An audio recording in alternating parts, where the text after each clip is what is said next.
This is not another episode of Gaffer and Gear, and I'm not Andrew Locke. Shout out to him for the great idea for a background in the garage. It's finally cooled down here in Texas, and I'm able to get in the garage without cooking myself alive. I want to give everyone an update. The last month has been chaotic. Month and a half, 2 months. A lot of work, a lot of great gigs, gaffing, shooting, photography, the whole mix. I want to bring you guys along and show you what's happened, but some of the releases have to be a little delayed, and I've been very busy, and it's been difficult to get a vlog out. It's Thanksgiving week, Black Friday. It's happening. A lot of companies are putting things out right now to save you money even before Black Friday itself. But what I wanted to do is kind of show you some of the things that I use that are really inexpensive that save me a lot of headache, a lot of time, and just give me peace of mind. And then a few things that I purchased recently, and also something that I want to warn you guys about. A lot of people know about it, but I kind of want to get the, PSA out to kind of avoid a certain thing and make sure that you're backed up and safe. And in the end, I want to say thank you to everyone that watches the channel and that supports, that hits like, that subscribes. I really appreciate all of you. There will be affiliate links below for every single thing that I show so you can get it yourself. All right, now that we're back in the garage, I'm going to go through this nice, wonderful box of goodies. So let's start with the PSA. These guys, they are very, very risky. They're the SanDisk SSDs. So I'm going to bring it in closer so you can see. They have been known to fail. This one failed randomly. Just one day, I plug it up to the computer, it gives me a boot loop. I did it to another Mac, it gave me a boot loop. I had one previously, it wouldn't even initialize, brand new SSD, it just wouldn't be recognized. It was acting up, sent it out for warranty, got rid of it. So I switched. I no longer use the SanDisk ones. There's been a lot of talk on the internet about how they're not working, and the safe ones that I've been able to find and read up on that we've had consistency with is the Samsung Portable T7, and they have the rugged version, and then they have a regular version as well. These are all on sale right now. You could actually get them pretty inexpensive. So that's what I've been sticking with. So next thing, y'all have probably seen these guys. These are amazing. You do interviews, you don't want to put makeup on your talent. These are oil absorbing wipes. They're very inexpensive. You get them, you dab them on someone, and you take care of that oil and that little glisten. So you could actually see here what it captured off of me, and that ends up being a reflection. So you want to avoid that reflection, you get these guys. They're oil absorbing wipes, and I'll have the link below for you guys. Now that we're on wipes, yes, the amazing Zeiss wipes. These are one-time use. They're pre-moistened wipes, and what I do is I pull them out, air them off a little so they don't have as much moisture. Some of the alcohol or fluid that's on them kind of dries out, and I put them to use, and I wipe down my glass with these guys.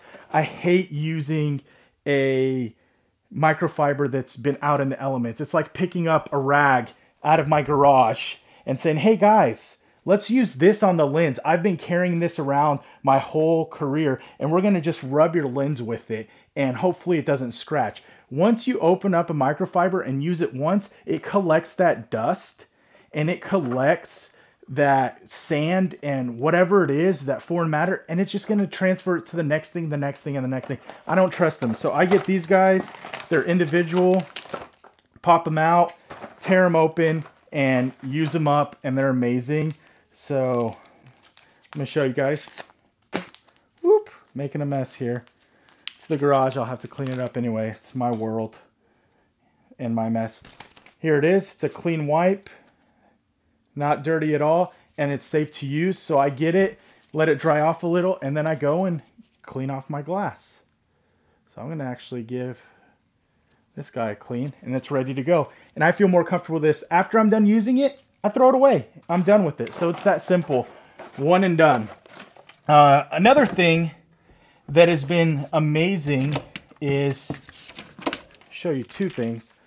Stickers with numbers, and you think, what are those good for? What are they good for? So when you start dealing with quantities of items, like we were talking about the failure on the SSD, all right, I cut there because I want to make sure that I'm actually still in frame because I can't see what I'm doing because this is all being done on the iPhone. So these stickers are really great. with the SSD, if I had an issue with one, I would know, okay, it's SSD number 5, SSD number 6. Same with SD cards. You number them, then you'll know which one is acting up on you. You'll know if you're missing any. You can keep track of them, and you'll know which ones are the older ones.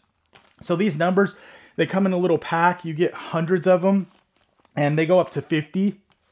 So I use them for my batteries as well, because over time, batteries, they get depleted, and I try to keep track of which ones are acting up or just drain real quickly. It's like, okay, number 6 isn't doing too good. Okay, it did it to me again. All right, now it's gone. And then these things are amazing. They're little SD card holders. They come in a 2-pack and they're joined together. I snap them open, but I just use these for storing my SD cards. You get 6 of them. They're in a safe place. You get the SD card. When I shoot, when I'm done shooting, I put it upside down in here. And I know my cards that are upside down, where I could actually see the contacts, I know that those are full. The ones that are visible with the graphics on them and information, those are open. These are really great. They're really thin, and you can have a stack of them and organize your SD cards real easily. The pouches are cool, but they're just so bulky. This is gonna protect the cards. They're strong, protected. Nothing's gonna happen to them. I just think the little pouches that get real big and bulky and don't really give you much storage are kind of unnecessary, because these SD cards are indestructible. So those kind of go hand in hand together. And then another thing that's been amazing is this multi-direction level. This goes on your hot shoe, your cold shoe for photography. It's great on cameras. You pop them on. They're very inexpensive, and you have many different directions on how you could level. So you could have it on top of the camera like this, and then level your horizon right there. Make sure it's correct. But also you could adjust your tilt on that top part, so you could see that as well. And then if you have it mounted like this, your tilt front to back can be checked, and then also your horizon this way, make sure it's straight. So it's a really good tool. It has a cold shoe mount here, cold shoe mount here, where you could mount on the camera this way or this way. Very inexpensive, and it helps keep you straight and level. I don't trust the one in the camera, because the one in the camera, you could be off by like this much. It's like, oh, it's good. Oh, it's good. So this kind of helps to get you a quick reference point, and they're really inexpensive. So I love these guys. Love to have them in my kit. Something that's I've got tons of is these Velcro wraps. So they're really cool. It comes in a roll like this. You get a couple of them at a time. Anytime you have cables or anything, this is what I attach to it. So let's see if I have any cables that I can think of. Let's see. We've got XLR cable. This one already has a big wrap on it, but I'll kind of show you how this goes. So you have your cable, and then you have your tie. If you just wrapped it around, every time you take it off, it's going to come off. I always put it through, and then I run it soft side up, because if it's soft side up, you don't have to worry about it catching on stuff. So let me get that going. Sorry, it's one-hand problems. So go like this. It attaches, so it's loose on there. When you need to roll up your cable, you roll it up, and then you Velcro it. And then you could cut off the excess if you don't need as much. Like if I only need a couple loops, I'll cut off the excess. But these are great. And then when I need to go to open this up, I open it up, and the wrap stays there. You'll see this on a lot of lights and things like that. Apertures come with it, but you get a whole roll of these, and you have them around. They're really great to use. They actually save you a lot of hassle and keep you really tight and organized. And then another thing that I love that I recently picked up is this little pouch. It's called Everyday Carry. Got it off Amazon, and I keep my actual Gerber multi-tool right here, and then I have a blade right here. And there's actually a spot right here for a flashlight. And then over here, I attach my gloves and have them. And this goes on your belt. It's really strong and sturdy, and it works real well. And then this little guy here is called a cool tool. I got it from, let's get focus. There we go. from B&H. And what's really good about it, it has a wide flathead and you could actually torque it and you have control over it, versus a lot of little ones, you just don't have the twistability of it. Here you can actually torque it and it's great. And then it has an Allen that's really common on a lot of our gear. I keep this on me now and I have it kind of set over here. So when I need something, I could easily pull this out and it's ready to go, pop it back in. And then also if I need a blade, I have it here, pop it out and it's ready to go. So those are common things that I use. I'm going to have a flashlight added to it. I'm just trying to figure out which one I want, and it's going to go into this place. So this is really cool. I can hang my gloves off of it, and I have access to a multi-tool and some quick tools. Because a lot of the sets I'm on, I'm not doing a lot of grip, a lot of gaffing 100% where it's a giant set and there's a lot of work being done. I could always go grab a tool. But this will speed things up if I need a blade or something. If I need to cut a gel, if I need to trim something up, foam core, anything like that. Or if I need a screwdriver or anything to that effect, pliers, I have them ready to go here. So it's a really cool little multi-tool set. Back to stickers. So came across these on Amazon, which is great that you're able to get these. And these are inventory stickers and kind of property stickers so you can mark your gear. They're really nice. You could start the serial number however you want. You put your name on it. These are the small versions and they're actually scannable. So these barcodes are not exactly the same. They match the number you have there. So I have a few different ones and I just peel them off.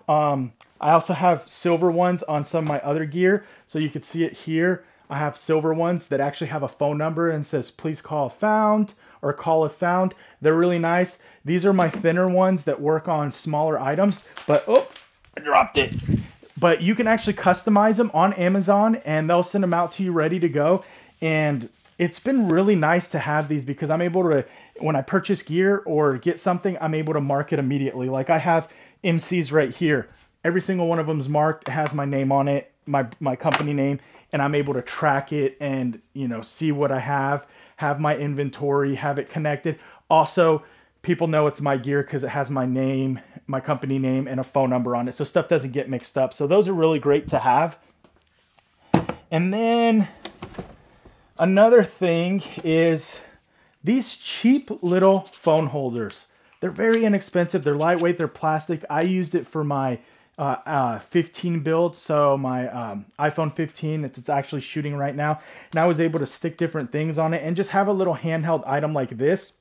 Makes it real easy for vlogging, and then I'm able to go vertical if I need to, so I could go like this. Makes it very simple.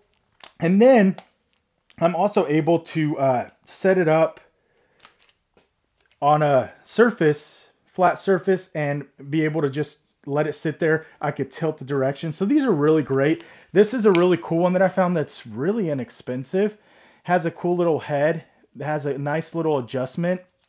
So I can actually adjust it easily. The one I had previously was a little round knob and I didn't like it because I couldn't really torque it. This one I could torque down and I feel safer. Oops, I spun it loose. But yeah, it's a really good build, really inexpensive. And a great way for you to start vlogging, taking pictures, set it up somewhere to get a time lapse. Makes it real fun. And something that's really important, by the time you are starting to get a lot of clients, a lot of work, you're saving a lot of projects, you start running out of hard drive space. It is tough. It gets expensive.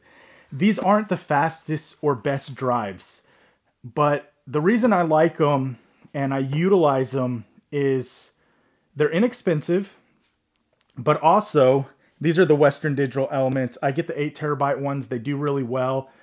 I'll have a link below so you can get them if you want them. But I use these in conjunction with something else because right now if I drop this and smashed it, all my stuff's gone on it. But if I utilize it with one other tool, which is Backblaze, you pay about $100 a year or less, and you could back up as many hard drives as you want. You can't do NAS hard drives, so you can't do network attached storage, but any drives that you have connected and your internal drive, you could back up to Backblaze. It is not a cloud service the way you would think, like if you wanted to grab one little file that was on this hard drive. You can't utilize it that way. But if you totally lose this hard drive, it gets destroyed, and you buy another one and you connect it, it will repopulate all that information back on the drive. Or you could get one sent to you for $250. You could back it up yourself and send that hard drive back to get it done quicker. So that's amazing. That's the peace of mind that you need offsite. If your whole house burns down with all your hard drives in there, it's all gone. But with Backblaze, you can get all that back. So you could get all those hard drives back. You could purchase them directly from them, or you could purchase your own, repopulate them, and you're done. So that just gives you that peace of mind that, yes, if something happens, I can get those files back. I highly recommend it. I use a NAS. I use these external drives, and then I use Backblaze. And then I also have another cloud solution. So everything's protected, safe, and we don't lose any information. So that's a real good solution.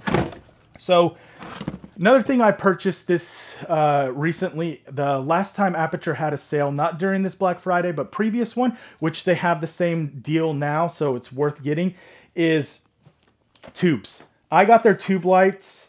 I was using the Nanlite ones. I went ahead and got the Aperture ones because of the ability to use them with the SanDisk Link app.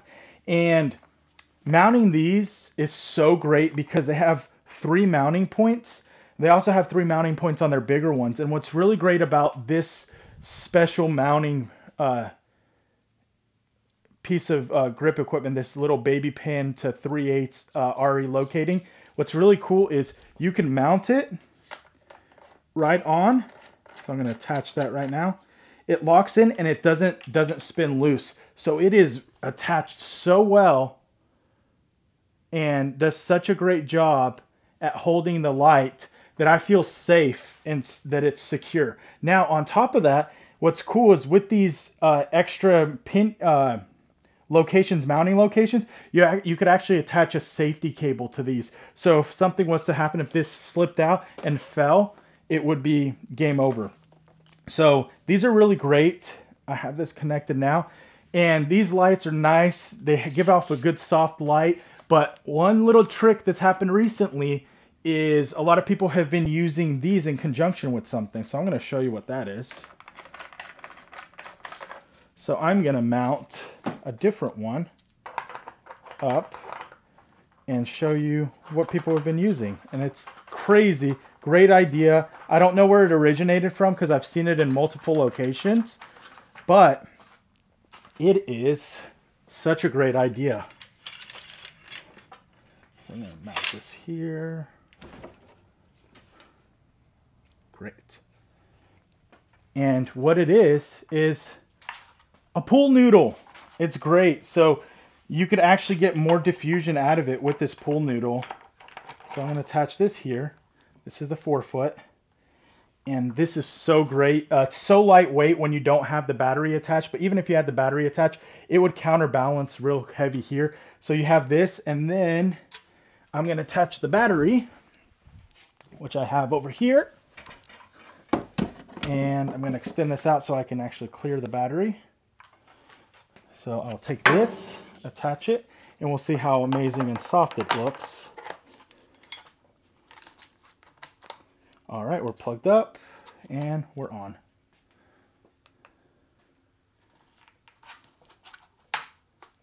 There we go. So this is a lot softer of a light.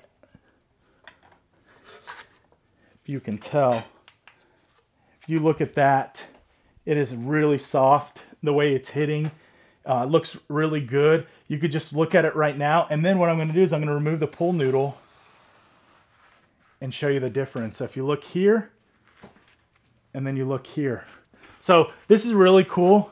You just get white pool noodles and you slice them down the length of it, and then you attach it. I did some adjustments for the different attachment points. Yeah, it's a really good solution to have. Got to start learning where the switches are on these. But that pretty much sums it up. One last thing that I did get is I did get some more Aperture lights I wanted to add to my kit. So I did get a couple of 600Xs bicolors. I do have a 600C, but I got some 600Xs. So I got a couple of those. And then I got this bad boy. 2 of these actually. And they are the... this one hasn't been opened. It's nice and tight in there. The aperture spotlight mounts. So these are going to be cool to add a little bit of flair to the interview shots, or to shoot a beam across and hit a pinpoint location or subject, or point of interest. I've been asked a few times if I have them, and I didn't have them available, so they would have been a great rental with my van when I come out with lighting. So I'm going to actually turn one on over here. I have 2 of them. So we have one over here. We'll fire it up. You kind of get an idea of what happens. So it adds a little bit of interest.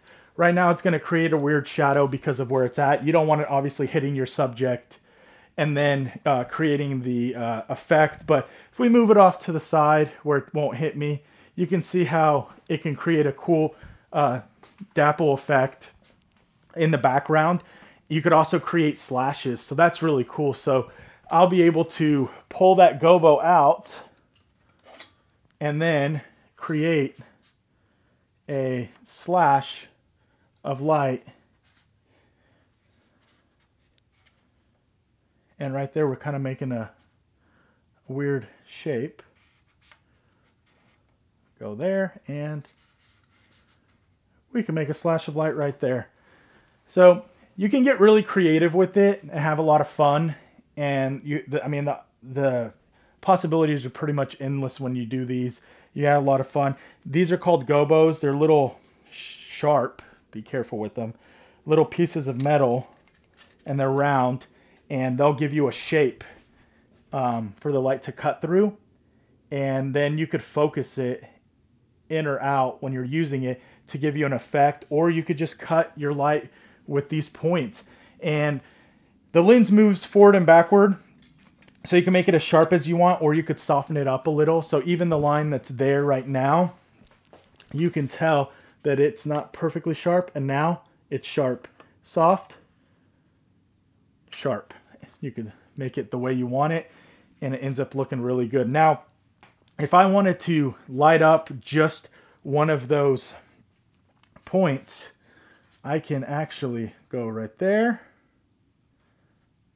and then I'll go up on this here, and then the side one, and then that's a little rough and dirty, but now that's perfectly lit up, which could be a point of interest, could be something there that we want to have light on, or it could be hitting a ceiling tile and reflecting light back on a person from just a small point. So it's really cool what you can do with it, and I think they're going to be a great asset to my kit. So thank you guys for watching. I have a lot of stuff coming up really soon. Stay tuned. There's just going to be a lot of really fun projects that I'm going to be able to show. So I really want y'all to stick around, stay subscribed, and check out the next video when it comes out. Thank you again, guys.